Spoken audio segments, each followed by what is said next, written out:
उत्तराखंड में बारिश फिर से रेड अलर्ट बारिश को लेकर जारी हो चुका है। 19 और 20 तारीख को तेज बारिश का रेड अलर्ट जारी हुआ है। गढ़वाल और कुमाऊं के 7 जिलों की बात करें तो यहां पर रेड अलर्ट जारी कर दिया गया है। बारिश की आशंका जताई जा रही है। देहरादून, हरिद्वार, पौड़ी, टिहरी, उधम सिंह नगर समेत नैनीताल और चंपावत में तेज बारिश की आशंका जताई गई है। तो मौसम विभाग ने एक बार फिर से जारी कर दिया है, रेड अलर्ट घोषित कर दिया गया है। 19 और 20 तारीख की बात की जाए, आज 17 तारीख है, कल 18 और फिर 19-20, तो ये 2 दिन ऐसे रहने वाले हैं जब तेज से तेज बारिश होगी। और इससे पहले भी मौसम विभाग ने उत्तराखंड के कई जिलों में, कई इलाकों में भारी से भारी बारिश का अलर्ट जारी किया था। अब एक बार फिर से तो ऐसे में लोगों को चेता दिया गया है कि जरूरी काम और जरूरी चीजें घर के अंदर रखें, क्योंकि तेज बारिश होने वाली है। भारती सकलानी हमारे सहयोगी देहरादून से इस समय मौजूद है, उनसे और जानकारी लेते हैं। भारती सकलानी, क्या कुछ मौसम विभाग की तरफ से कहा गया है? 19 और 20 ये 2 तारीख ऐसी बताई जा रही हैं जहां पर भारी से भारी बारिश उत्तराखंड के कई जिलों में होने वाली है। बिल्कुल, 7 जिले खास तौर पर हैं जिनके लिए रेड अलर्ट दिया गया है। गढ़वाल और कुमाऊं के, जिसमें देहरादून, हरिद्वार, पौड़ी, टिहरी, उधम सिंह नगर, नैनीताल और चंपावत, ये वो जिले हैं जहां पर बताया जा रहा है कि 19 और 20 तारीख को तेज बारिश हो सकती है। और इसके लिए मौसम विज्ञान केंद्र की तरफ से एडवाइजरी भी जारी कर दी गई है कंचन। यानी कि खास तौर पे सतर्क रहने की जरूरत है। आपदा प्रबंधन की टीम को अपनी पूरी तैयारियां मुस्तैद कर लेनी चाहिए। ये एडवाइजरी मौसम विज्ञान केंद्र की तरफ से दी गई है। ठीक है, बहुत शुक्रिया आपका भारती सकलानी जानकारी के लिए। और रुद्रप्रयाग बद्रीनाथ एनएच कई घंटों के बाद खोल दिया गया है। रुद्रप्रयाग के सम्राट होटल नरकोटा के पास लैंडस्लाइड हुआ, जिसमें मलबे के साथ कई पेड़ भी हाईवे पर गिर गए थे। वहीं टिहरी से आने वाला वैकल्पिक मार्ग घनसाली तिलवाड़ा मोटर मार्ग पहले से ही बंद पड़ा हुआ है। तो कई मार्ग ऐसे हैं जिनको खोल दिया गया है, लेकिन कुछ मार्ग अभी भी ऐसे हैं जिन पर लगातार मलबा आ रहा है। मार्ग अब भी बंद है और स्थिति खराब है, ताकि वहाँ के जो आसपास के लोग हैं उनको बहुत ज़्यादा दिक्कत इस बारिश और लैंडस्लाइड की वजह से हो रही है। लेकिन प्रशासन की तरफ से कोशिश यही है कि बाधित जो सड़क है उसे जल्द से जल्द खोल दिया जाए। इस बीच आपको खबर ऋषिकेश से दे देते हैं, जहां पर गंगा के तेज बहाव में 16 से 18 साल के 3 युवक पानी के तेज बहाव में आकर डूब गए हैं। पुलिस के मुताबिक घटना अलोहा रिजॉर्ट के पास नीम बीच की है, जहां 6 लड़कों का ग्रुप नहाने आया हुआ था। इनमें से जब एक डूबने लगा तो बाकी 2 साथी उसको बचाने के लिए कूद गए, लेकिन तेज बहाव में तीनों की जान जा चुकी है। और मिसिंग युवक गुमानीवाला के रहने वाले हैं, जिन्हें की तलाश अभी भी की जा रही है। इनके नाम वत्सल, प्रतीक और आर्यन है।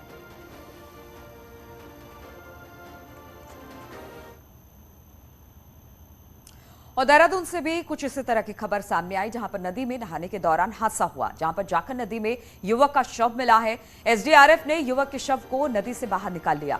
शुक्रवार को नदी में डूब गया था 16 साल का अभिषेक। दोस्तों के साथ जाखल नदी में नहाने गया था और फिर इसी दौरान तेज बहाव में ये बच्चा बह गया और अब युवक का शव बरामद कर लिया गया है।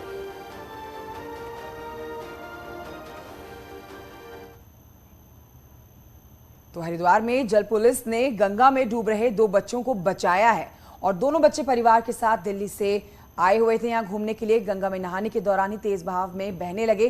15 और 12 साल की उम्र के ये दोनों बच्चे हैं जो डूबने लगे और इनको डूबता हुआ देख के परिजनों और घाट पर मौजूद लोगों ने शोर मचाया। तो वहां पर ड्यूटी पर तैनात जल पुलिस ने जवानों ने गंगा में छलांग लगाई और कड़ी मशक्कत के बाद इन दोनों बच्चों को सकुशल बाहर निकाल दिया।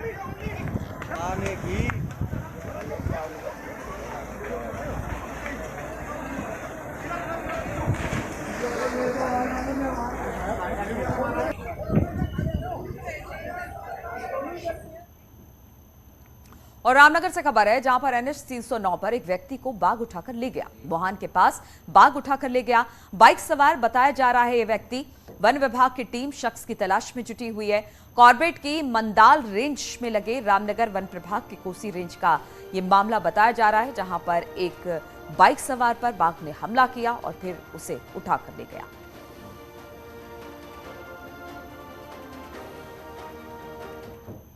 और आइए आगे बढ़ते हैं, बात करते हैं विश्व प्रसिद्ध जागेश्वर धाम की। विश्व प्रसिद्ध जागेश्वर धाम में 1 महीने तक चलने वाले श्रावणी मेले की शुरुआत हो गई है। क्या है जागेश्वर धाम की मान्यता, इस रिपोर्ट में देखिए।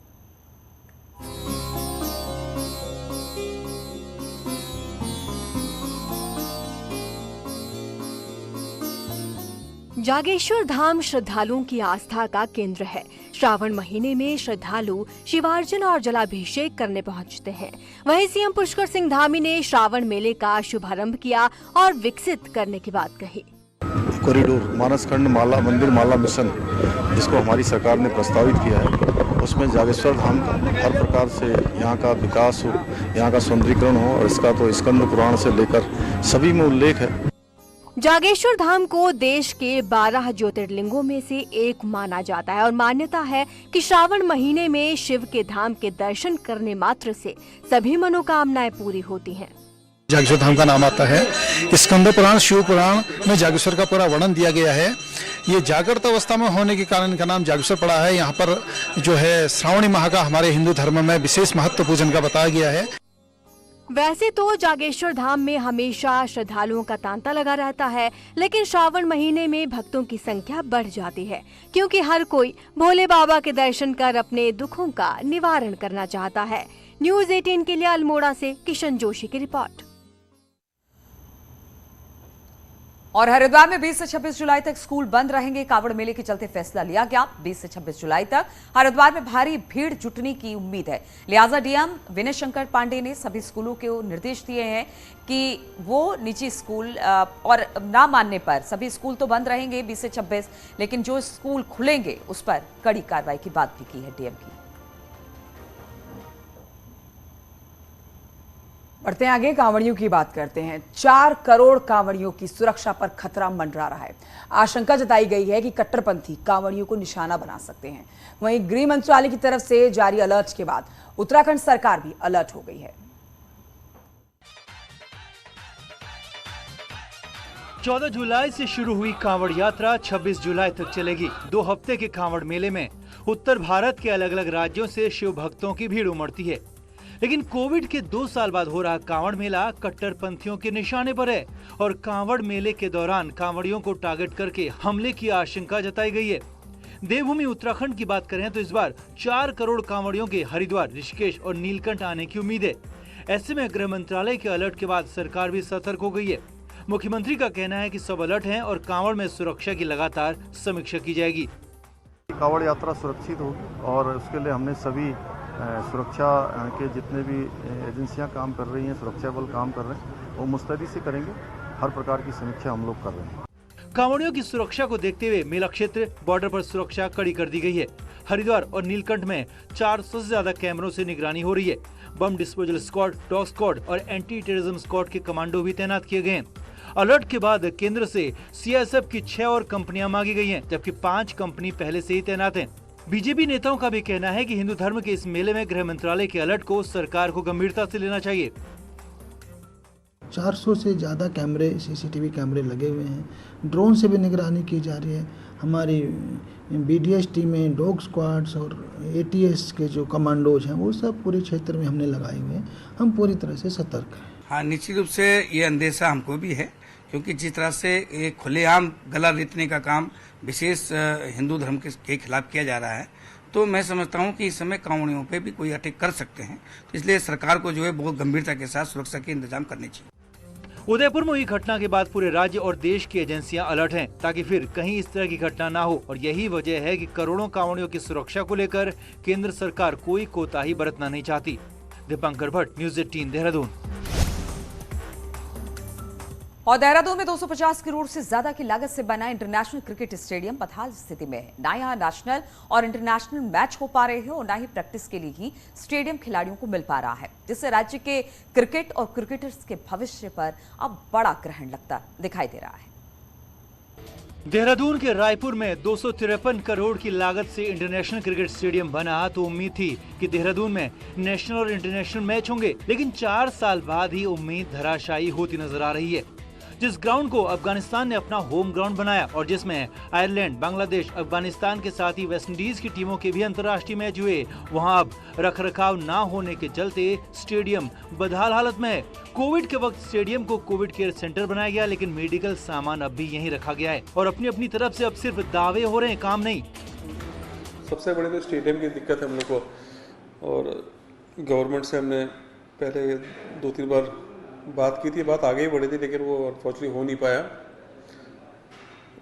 अब जो स्टेडियम मिले तो आपके यहाँ टूर्नामेंट्स आए। यह खेल जो सेक्रेटरी हैं उनको मैंने निर्देशित किया है कि आप संबंधित संस्था जो उसको देख रहे थे और हमारे सरकार के मध्य में अथवा खेल विभाग के मध्य में जो MOU हुआ होगा उसका परीक्षण कर ले, जो भी देनदारियाँ उसकी तरफ से है वह भी निपटे, और जो हमारी ओर से भी कुछ बनती हो तो वह भी निपटे, तो उसका समाधान निकाले और फिर हम लोग पुनः वहाँ पर लगातार जो हमारे खेल प्रतियोगिताएं होनी है उसमें हम आहूत कर सकें। अंतर्राष्ट्रीय स्टेडियम की इस हालत का ठीकरा भले ही डिपार्टमेंट एक दूसरे पर डाल रहे हो, लेकिन इस लेट लतीफी में नुकसान जनता और खिलाड़ियों का हो रहा है। न्यूज़ 18 के लिए देहरादून से भारती सकलानी की रिपोर्ट।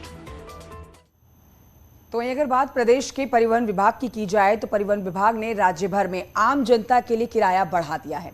शनिवार से यात्रियों ने बढ़े हुए किराए के साथ यात्रा की है। पहाड़ी और मैदानी क्षेत्रों के किराए में 15 से 27% तक की बढ़ोतरी कर दी गई है। प्राइवेट बसेस में 38% बढ़ोतरी की गई है।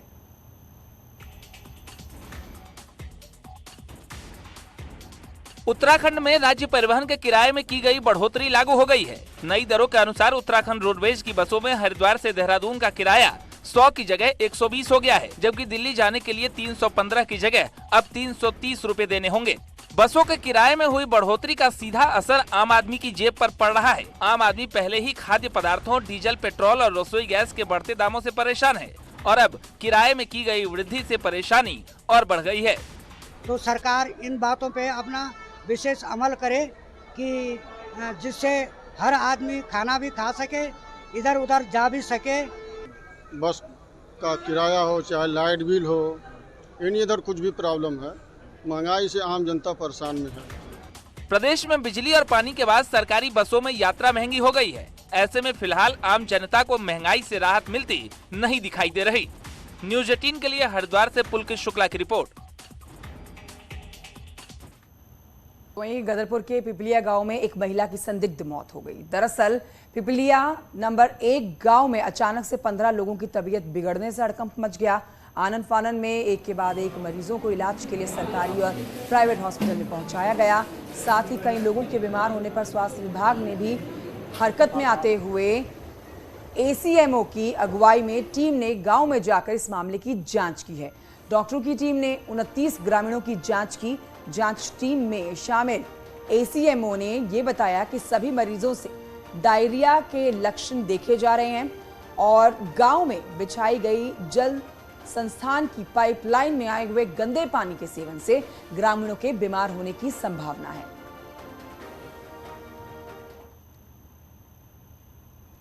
और बागेश्वर में भगवान शिव का एक पौराणिक मंदिर है। हिंदू पौराणिक कथा के अनुसार ये स्थान मार्कंडेय ऋषि की तपोभूमि रही है। यहीं पर मार्कंडेय ऋषि ने भगवान शिव की पूजा की। बागनाथ का मंदिर क्यों है यहाँ पर खास, देखिए जरा इस रिपोर्ट में।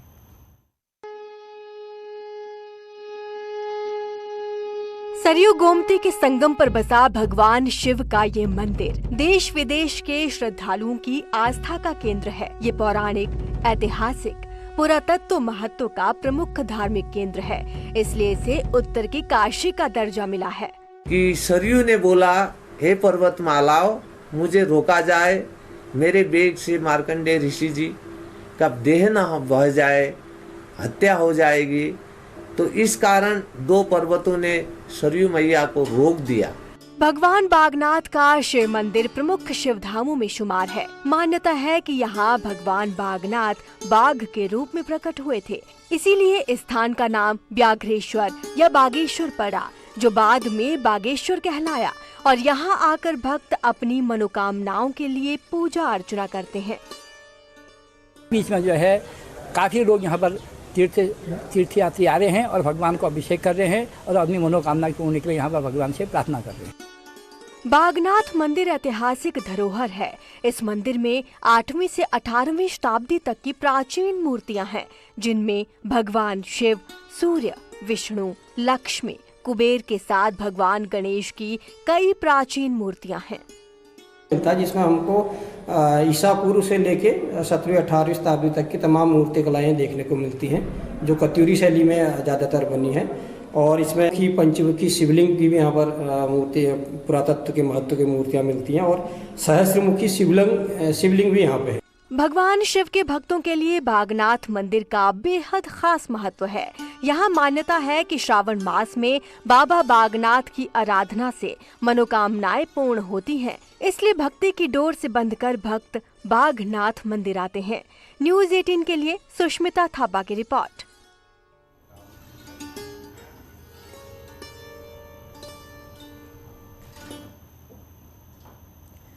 उत्तराखंड में लगातार नदियों और टूरिस्ट प्लेसेस में लोगों के मिसिंग होने की, उनके डूबने की खबरें आ रही हैं। अब आपको बताएं कि टूरिस्ट प्लेस इन दिनों भले ही गुलजार हो रखे हों, लेकिन यहाँ पर उफनती हुई नदियाँ, नाले, यहाँ पर मस्ती करना जान जोखिम में डालने जैसा हो सकता है।